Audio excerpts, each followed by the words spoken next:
오늘도 각 가정에서 하나님을 예배하는 사랑하는 성도 여러분들에게 주님의 평안과 축복이 그리고 보호하심이 함께하기를 기도드립니다. 요즘 한국 사회는 한 아파트 경비원의 죽음으로 많은 사람들이 애도해하고 안타까워하고 있습니다.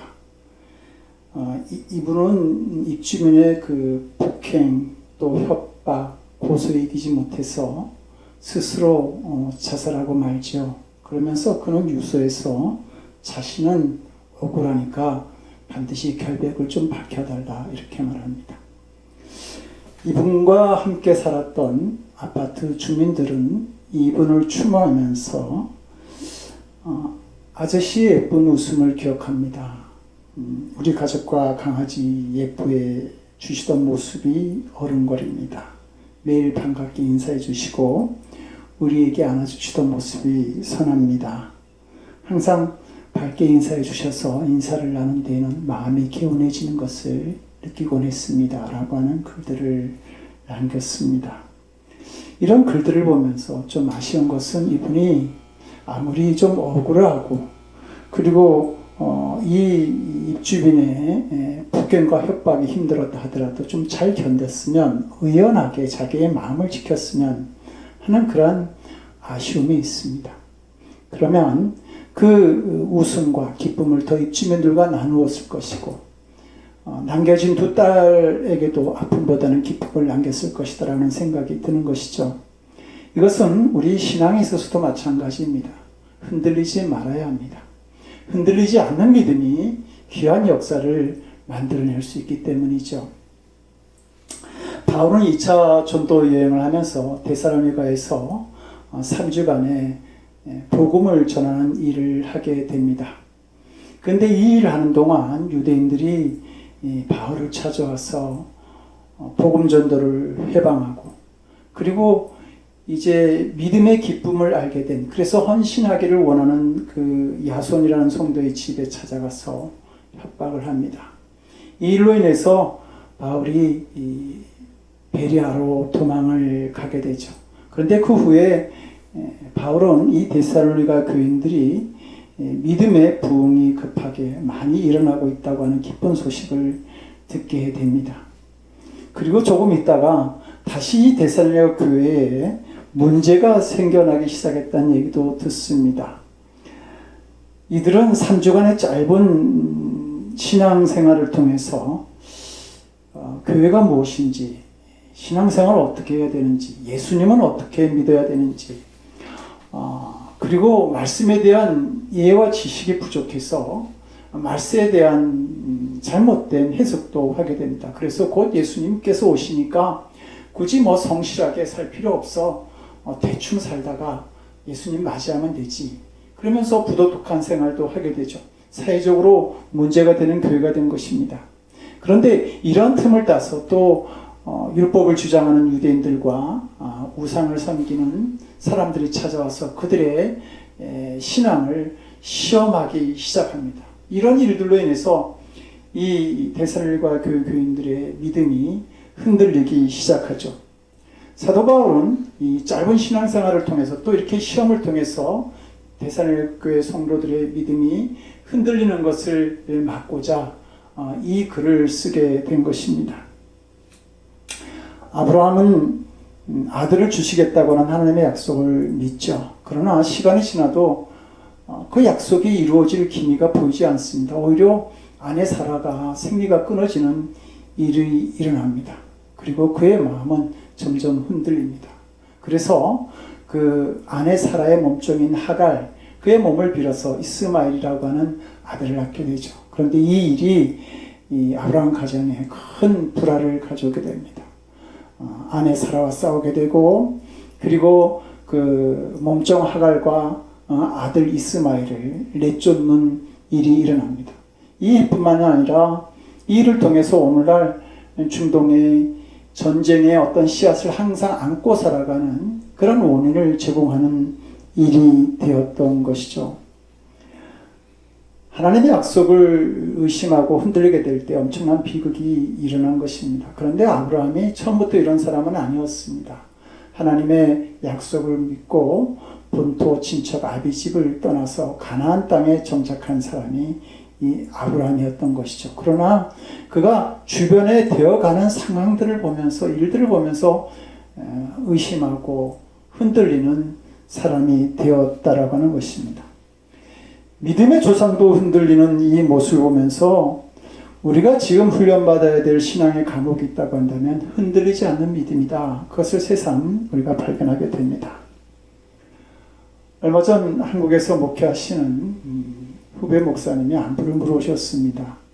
약 300명 정도의 청년부를 담당하는 이 목사님은 이야기 중에 자기의 고민을 얘기하시는데, 지금 한국에서는 교회가 오픈되어지고 모여서 예배를 드릴 수 있는 환경이 되었다는 것이죠. 그래서 청년들에게 이제는 교회 와서 우리가 함께 신앙생활하고 예배를 드리도록 하자. 그리고 서신을 보내고 강구를 했는데 청년들이 교회에 오지 않는다라고 하는 겁니다. 집에서 드리는 예배에 익숙해졌고, 그리고 편안한 신앙생활에 익숙해진 것이죠. 그래서 굳이 교회 가서 신앙생활 해야 돼, 성경 공부해야 돼, 헌신해야 돼, 예배를 드려야 돼, 이러고는 오지 않는다라고 하는 겁니다. 이 이야기가 남의 이야기처럼 들리지 않습니다. 우리가 바이러스로 인해서 모이지 못하고 각자 신앙생활을 하게 되는데, 그 믿음, 각자의 믿음 생활 속에서는 시험도 있게 됩니다. 그리고 신앙의 나태함 속에서도 있을 수 있게 된다라고 하는 것이죠. 성도 여러분, 죄가 더한 것에 은혜가 많다. 성경은 이렇게 말하죠. 마찬가지로 하나님의 역사가 일어나는 곳에 마귀의 역사도, 마귀도 함께 찾아올 것입니다. 그러므로 교회와 성도는 끊임없이 이 시험을 당하는 자리에 있게 되는데, 오늘날 우리는 이 일들을 통해서 점점 자기 희생이나 헌신이 없는, 십자가가 없는 신앙에 익숙해질 수 있습니다. 경건의 모양은 있을지 모르지만 경건의 능력이 나타나지 않는 그런 교회로 바뀌어질 수도 있다라고 하는 것입니다. 바울은 흔들리지 않는 믿음을 위해서 내가 세움을 받았다고 본문에서 말하죠. 찬송가 409장 3절은 세상 풍조는 나날이 변하여도 나는 내 믿음 지키리니 인생 살다가 죽음이 끈 같으나 오직 내 꿈은 참되리라. 이 흔들리지 않는 믿음을 지키겠노라고 하는 이 찬양이 우리들의 찬양이 되었으면 좋겠습니다. 데살로니가 교회는 막 이제 신앙을 시작하는 단계에서 혼자가 되었고, 그리고 이 모습을 보고 시험하는 자들이 몰려왔기 때문에 그들의 믿음이 흔들릴 수밖에 없었습니다. 그런 위험에 처하게 된 것이죠. 그래서 사도 바울은 이 데살로니가 교인들이 시험하는 자들에 의해서 그 성도들이 믿음에서 떠나갈까 염려해서 아들 같은 디모데를 보내기로 결정합니다. 그리고 그 디모데를 보내는 목적을 2절에서 너희를 굳건하게 하고 너희 믿음에 대하여 위로하기 위함이라고 말합니다. 바울은 데살로니가 교회가 환난에서 요동하지 않고 견고하게 설 수 있도록 위로하고 싶었던 것입니다. 위로하다라고 하는 헬라어 파라카레오는 누군가 나를 돕기 위해 부름을 받아 내 곁에 있다, 내 곁에 있다, 이런 뜻입니다. 위로는 곁에 있는 것이고 함께 해주는 것입니다. 아픔의 현장에 고통받는 사람들과 함께하는 것이죠. 다니엘서를 보게 되면 다니엘의 세 친구 사드락과 메삭과 야벳느고가 신앙의 절개를 지키기 위해서 뜨거운 불 가득한 풀무불에 던져지게 됩니다. 그런데 다니엘의 세 친구를 풀무불에 던졌던 왕은 그 불 가운데서 세 사람이 아니라 네 사람이 있다라고 하는 사실을 보게 됩니다. 바로 하나님께서 거기에 함께 하셨던 것이죠. 함께 해주는 것보다 더 큰 위로는 없는 것입니다. 오늘 우리는 위로가 필요한 시대에 살고 있습니다. 마더 테레사는 인간의 가장 큰 질병은 결핵이나 문득병이 아닙니다. 아무도 돌아보지 않고, 아무도 위로하지 않고, 아무도 사랑하지 않고, 아무도 필요하지 않는 그것이 가장 무서운 질병입니다. 빵이 없어서 죽어가는 사람들이 있겠죠. 그런데 더 많은 사람들이 사랑이 없어서 죽어가고 있습니다. 이렇게 말을 했습니다. 코로나 바이러스의 두려움, 가정에서의 사랑의 부재, 인종 간의 혐오, 사람 간의 갈등, 아픔이 가득한 오늘의 시대를 우리는 살아갑니다. 이 시대를 살아가면서 우리가 그들의 아픔을 보듬어 줄 수 있는 위로의 사람들로 그렇게 다가갔으면 좋겠습니다. 이 세상에 가장 큰 고난은 내가 겪는 고난이다, 이런 말들을 합니다. 타인이 아무리 큰 고난을 겪어도 내가 겪는 고난만큼 아프지 않다라고 하는 것이죠. 사도 바울이 이 복음을 증거하다가 태장을 맞고 돌에 맞고 감옥에 갇히고 자객단에 의해서 죽을 것 같은 그 고비와 위험을 겪었지만 그 사도 바울의 고난이라고 하는 것은 내가 겪는 고난보다 더 크게 느껴지지가 않는 것입니다. 그래서 우리는 그렇게 말합니다. 나도 지금 고난을 겪고 있기 때문에 다른 사람들의 아픔을 위로할 결이 없습니다. 이렇게 말할지 모릅니다. 그러나 우리가 고난을 겪고 우리에게 아픔이 있기 때문에 그것이 오히려 다른 사람들을 위로할 수 있는 힘이 된다라고 하는 사실입니다. 성도 여러분들은 잔디에서 나는 향긋한 풀냄새를 기억하실 것입니다. 그런데 그것이 가장 진한 향기를 품어낼 때는 바로 잔디를 깎은 그래서 그 날카로운 칼날에 의해서 잔디가 잘려져 나갈 그때에 잔디가 가장 향기로운 냄새를 풍긴다는 것을 우리는 잘 압니다. 그래서 정호성 시인은 풀잎에도 상처가 있다라고 하는 그의 시에서 상처 많은 꽃잎들이 가장 향기롭다 이렇게 말합니다. 성도 여러분, 우리가 이모저모로 아픔을 겪고 고난을 겪습니다. 그런데 그것들이 우리가 다른 사람들을 위로할 수 있는 그런 공감이 되고 그리고 능력이 될 수 있다라고 하는 것이죠. 그런 것으로 오늘 더불어 같이 살아가는 사람들에게 위로를 나눌 수 있는 우리들이 되었으면 좋겠습니다. 데살로니가 교인들을 위로하기를 원했던 바울은 뜻밖의 반가운 소식을 디모데를 통해서 듣게 됩니다. 그 이야기가 6절에서 너희 믿음과 사랑의 기쁜 소식을 우리에게 전하였다고 그렇게 바울은 말합니다. 이 기쁜 사랑의 믿음과 사랑의 기쁜 소식이라고 하는 것은 그들이 환난과 시험을 이기는 자들이 되었다라고 하는 이야기입니다. 그리고 이 이야기가 바울에게 큰 위로가 되었습니다. 그래서 바울은 7절에서 우리가 모든 궁핍과 환난 가운데서 너희 믿음으로 말미암아 너희에게 위로를 받았노라 말합니다. 데살로니가 교인들이 하나님의 산 증거를 보여주었습니다. 바울은 지금 궁핍과 환난 가운데 있었는데 이 소식을 들으면서 마음은 힘들고 어려운 가운데 있었지만 그 믿음의 소식으로 말미암아 큰 위로를 받게 된 것이죠. 그래서 너희 믿음으로 말미암아 위로받았다 이렇게 말합니다. 성도의 진정한 위로는 믿음에서 오는 것입니다. 바울은 위로하기 위해서 사람을 보냈지만 오히려 그들의 믿음으로 말미암아 위로를 받게 된 것이죠. 그는 이 데살로니가 교회의 이 믿음의 소식을 들으면서 얼마나 좋았는지 우리가 이제 살았다 이렇게 말합니다. 그렇습니다. 진정한 우리의 위로라고 하는 것은 하나님의 산 역사를 경험할 때 우리에게 찾아옵니다. 궁핍과 환난이 커서 문제가 되는 것은 아니죠. 절망의 한가운데 있을지라도 우리가 믿음과 순종으로 인해서 하나님의 그 큰 역사를 경험할 수만 있다고 한다면 어떠한 고난과 어려움 속에서도 우리는 항상 샘을 얻고 그것을 이길 수 있는 능력의 사람이 될 수 있는 것입니다.